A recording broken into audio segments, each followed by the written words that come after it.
It's the Real Estate Podcast, brought to you by ANZ Home Loans for financial well-beings. And welcome back to another episode of the Real Estate Breakfast as we cover the very latest in property news, of course. Every morning we do it 7 days a week, and you can hear us on iHeartRadio, Spotify, Apple Podcasts, as well as Amazon, and about 50 others. And today, yes, we've landed on the Friday, March the 1st, and this morning we are catching up with Jemma Turner. She is in Adelaide and works for Magain Real Estate there. And a very good morning, Jemma. Welcome to the Real Estate Breakfast and to the 1st of March for 2024. Thanks so much for having me. It's exciting to be here. So how's the year gone for you, eh? I mean, we're already up to March the 1st. I can tell you for us, it's been in the blink of an eye. Yeah, it feels like that for us as well. The year's come at really strong start, which has been great, but not the crazy sort of 24 months that we've had previous. It's been a little bit more manageable, but yeah, a really, really strong start. And you were saying that you have been doing the real estate for 10 years, and I think Adelaide's southern suburbs, Aldinga Beach. Tell us about that. Yeah. So I grew up in Aldinga Beach. I've lived here since I was 5 and still live locally. And this March, actually, I have been with the company, Magain Real Estate, for 10 years, selling in and around Aldinga Beach for that whole length of time. I mean, you must have really sort of noticed that the market has changed probably quite dramatically. You go back 10 years. I mean, it's chalk and cheese, isn't it, in terms of what is going on in the suburbs? Perhaps talk about the demographics, because that is always interesting to talk about. Yeah, absolutely. I mean, the demographics and the buyers we're seeing choosing to pick Aldinga Beach to live or holiday in has changed dramatically, but also just the conditions within the market. We've gone from your days on market being 90 to 120 days on average pre sort of COVID times to now being under 14 days pretty consistently. And also one of the biggest things I've seen change over the last sort of 12 months to 3 years has been that people are prepared to commute from further away to live in the lifestyle that Aldinga Beach and the south coast of Adelaide has to offer. Historically, it was a very holiday-based suburb or a suburb that people chose to live in so long as they worked pretty close by or had schools pretty close by. Now I'm seeing a really big transition to people being prepared to commute to schools, commute to work, to make sure on their days off and when they're home, they're living in amongst what the Fleurieu Peninsula has to offer. Yeah, and when you sort of look at geographically where these locations are, 10 years ago, I guess it would have been sort of unheard of. It was like, are you crazy? That's too far to commute. And it was like, you just sort of do your holidaying over there in the secondary home. But now, of course, you got a younger demographic, totally different thinking. And of course, you got the COVID with what happened with work from home. Yeah, very much so. And we're seeing it not just within buyers based in South Australia being prepared to commute, but also those interstate buyers that still want to live coastally or along the coast. They want to still be in close proximity to the CBD or airports and also have a nice lifestyle here. We're blessed with really beautiful wineries and restaurants. And if they're seeking that sort of lifestyle, but the eastern suburbs for them have become a little bit out of reach, we're finding them relocating to south of Adelaide to still get that same sort of lifestyle. Now, in terms of the interstaters, mainly coming from New South Wales and Victoria, but you do get a little bit of spillage out of Queensland, you were saying. Yeah, we do. Yeah, Queensland, Darwin and WA from time to time, but we are finding majority of our markets from interstate are relocating from New South Wales and Victoria.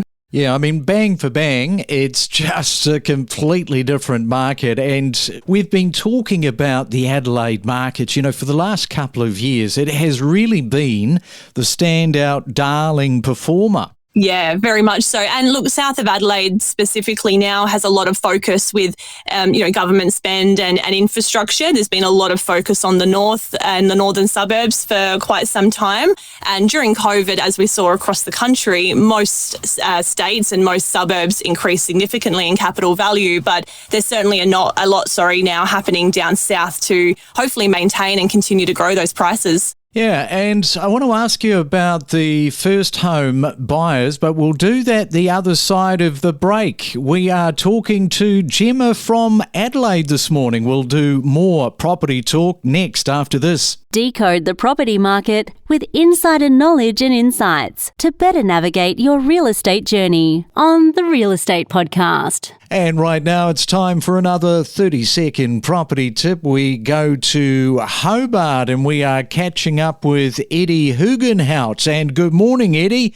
What have you got for us this morning? One of my key tips that I give to my purchasers is if they really want to make an offer and they want to win the offer, it's often helpful if you make your offer an odd amount. Don't just make it 850 because someone else might offer 850 and then it's a bit of a battle. But I'd then go into something like $852,400 or something like that just to get the pointed difference, and you'll be surprised how often that will get your offer over the line. Yeah, nice one, Eddie. And so true, because people love to be boring and just round off the numbers. So don't do that. Give yourself a fighting chance with some weird amounts that could see you on the day win the property. Right, CoreLogic's Regional Rental Index. It has surged 2.3% in the 3 months to January, outpacing capital city rents, which rose by 2.1%. Notably, 13 areas saw rental increases of 3% or more. Who is the standout? Well, Albany in WA is leading the charge at 6.3%. In fact, Western Australia dominated annual rental growth, with Bunbury topping at 14.8%. Conversely, New South Wales Bateman's Bay recorded the highest quarterly fall at minus 1.8%.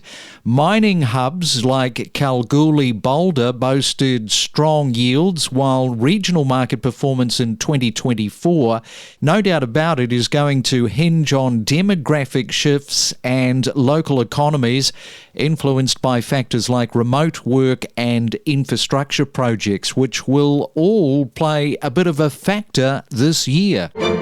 Every week, real estate transactions take place as the market shifts month by month. And every day, we keep you better informed and updated on the Real Estate Podcast. And we are talking real estate right around Australia this morning on the first day of March for 2024. I mean, where have the first 2 months, Where have they gone? They've disappeared.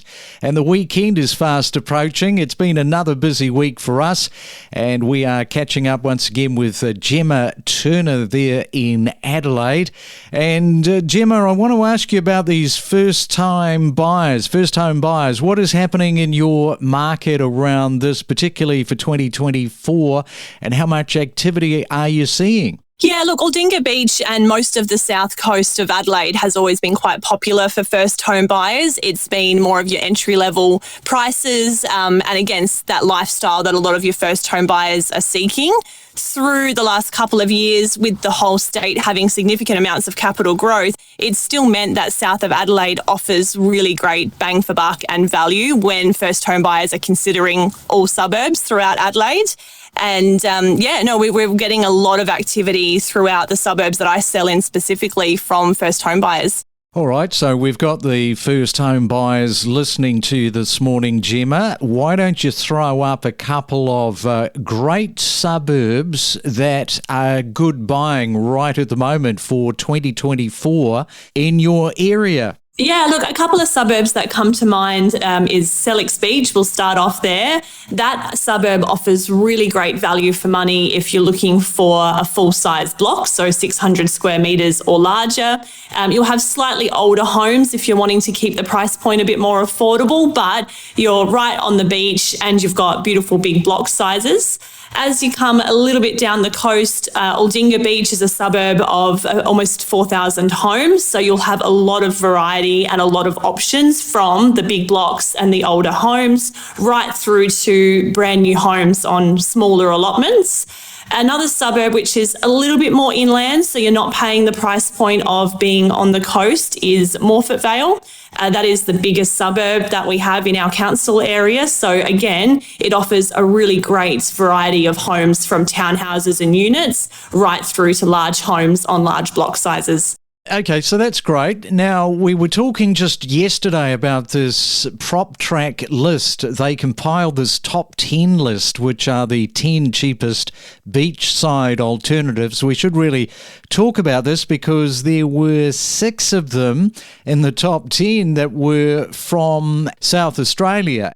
So should we be surprised, perhaps, that there were so many coming out of South Australia at that price point? No, not at all.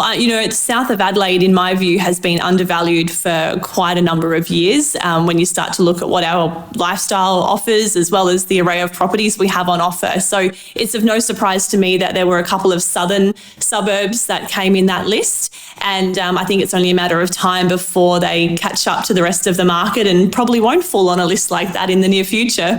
Yeah, and you were talking about the interstaters. So how much of the inquiries when these interstaters are talking to you are saying, look, it's got to be coastal. We're only interested in coastal properties? Yeah, for the buyers that I'm dealing with, that's probably as high as 80 or 90% of my interstate inquiry are seeking something coastal. I don't know if that's because that is what a lot of people interstate are looking for, or if it's just grown into that naturally because a lot of what I sell is coastal, that I'm attracting that sort of inquiry.